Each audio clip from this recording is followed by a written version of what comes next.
Hey guys, and welcome to Car Guy 1999 Reviews as well as Quirk Auto Dealers. Today we have the all-new 2021 Nissan Rogue. Completely redesigned for the 2021 model year. The 2021 Rogue really is absolutely phenomenal. I'm going to go ahead and open up the back area.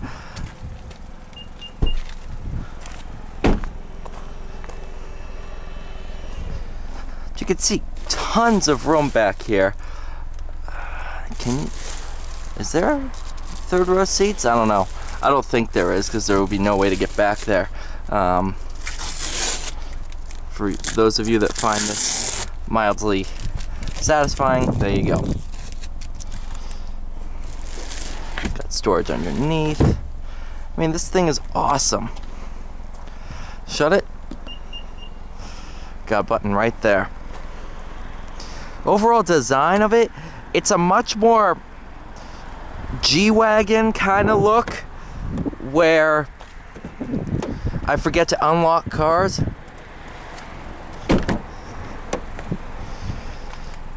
No, it's much more boxy than the previous gen. The previous gen was very, very car-like. This has a much bigger focus on being like an SUV. Super comfortable rear seats, nice panoramic sunroof. This is the Platinum model. Oh, this is probably the easiest SUV to get out of I've ever been in. The rear seat set up almost like a bench where I can see forward perfectly. Something, if your kids get car sick, it's a huge bonus. Now, because the bodywork flares in like this, getting out, your leg fits here perfectly, and it's probably one of the easiest SUVs I've ever gotten out of.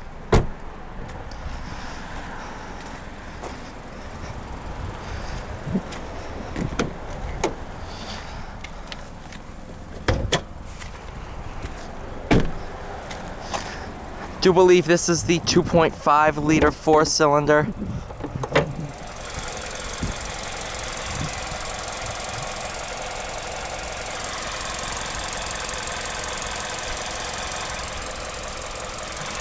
Huh. Squishy.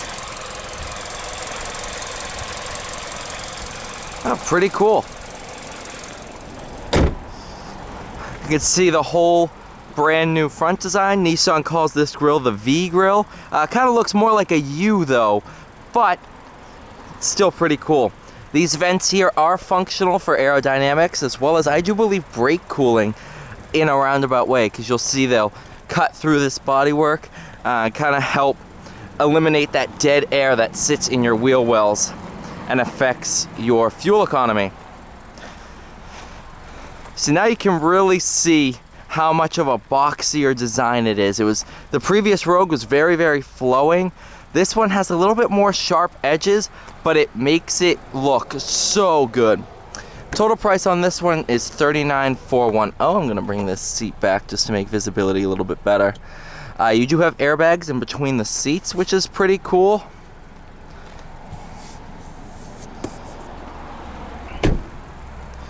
All right. Blue. I don't know what that color name is. It says blue, black. I don't know. Interior is charcoal. So this is the 2.5, 181 horsepower, 181 pound-feet of torque, the Xtronic CVT. This one's pretty optioned out. I think you could still bring it up a couple levels, but at $39,410 for the amount of luxury you get and the looks of this thing, honestly, it is pretty impressive. I don't know, I have to figure out what that color actual name is because it's abbreviated on the sticker.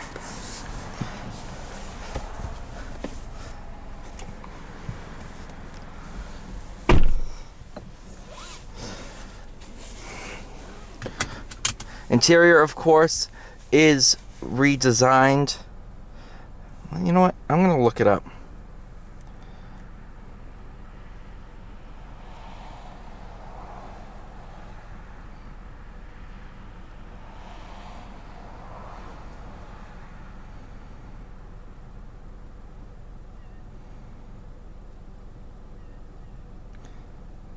I don't know. Oh, I'm a moron. So it's two-tone,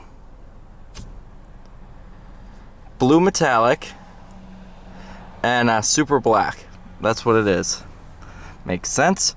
I mean, these are your colors available.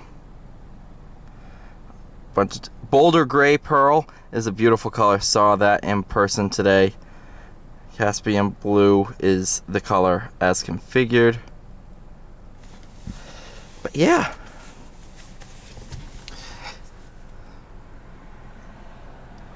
All your traffic, Sirius XM, of course, your main home screen, which you can customize, figure out like what you want each little square to be. It's pretty cool. I like it. I'm a huge fan of it. Go ahead, turn on the AC a little bit. Digital dashboard, starting to become the norm. Nice steering wheel, very square bottom, flat bottom design, but it's really simplistic, and that's what I like. It makes it easier to learn, and it just makes everything a bit easier. Alright, now that I've rambled on for what seems like an eternity, let's go for a drive. I'm going to be driving in sport mode. It defaults to auto, but what I like about this is it has a good amount of feedback. It does spin forever, but it takes a good amount of force to go between modes, and that is very nice. Do have paddles behind the wheel, which I might try out. I'm not 100% sure though, because the CVT doesn't really have gears, so those are more for downhill braking than being a true manual mode.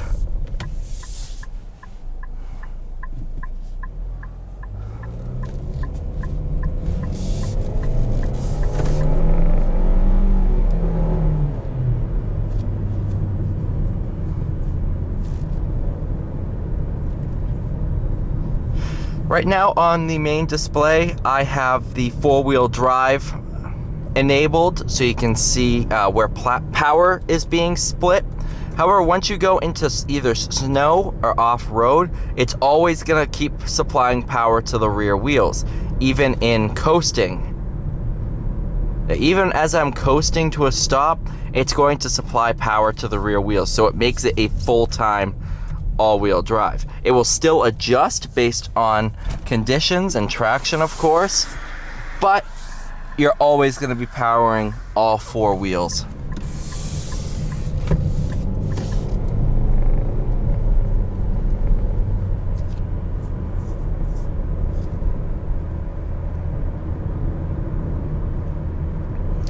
Bose Stereo system sounds absolutely fantastic. Bose is one of my favorites, and they've been partnered with Nissan for quite some time. And yeah, I mean, the Rogue is a huge step in the right direction for Nissan. Really makes it extremely luxurious, extremely techy kind of thing, and it really gets it out of the mindset of being in a rental car fleet. Previous Rogue, you know, it just kind of looked rental car-ish. This does not. This looks like a luxury car.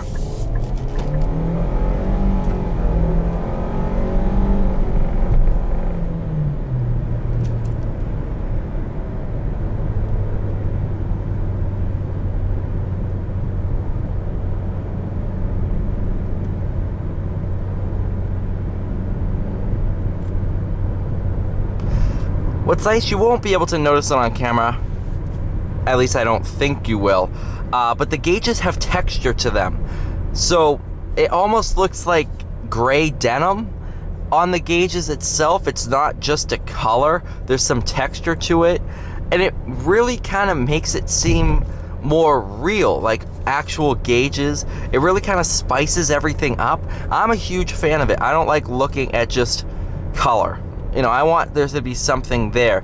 Something to be like, oh, if I could touch it, there would be something there. It's really well done. They're very 3D-esque, especially with that inner red ring, with the shadows that they have and everything like that. It seems 3D, not just there.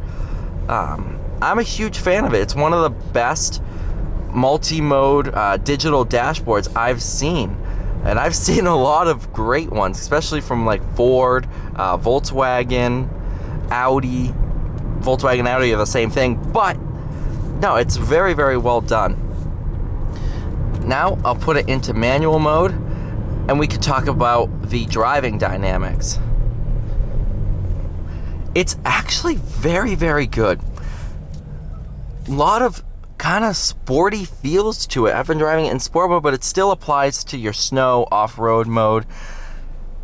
Steering, it's light, but does provide a good amount of feedback of what's going on. I can feel when the front wheels start to lose grip.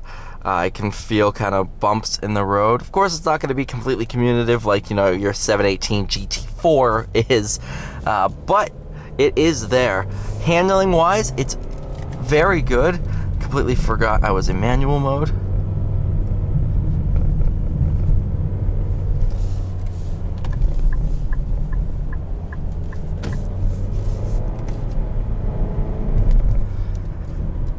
It does handle quite well. There's a good amount of mechanical grip from these tires.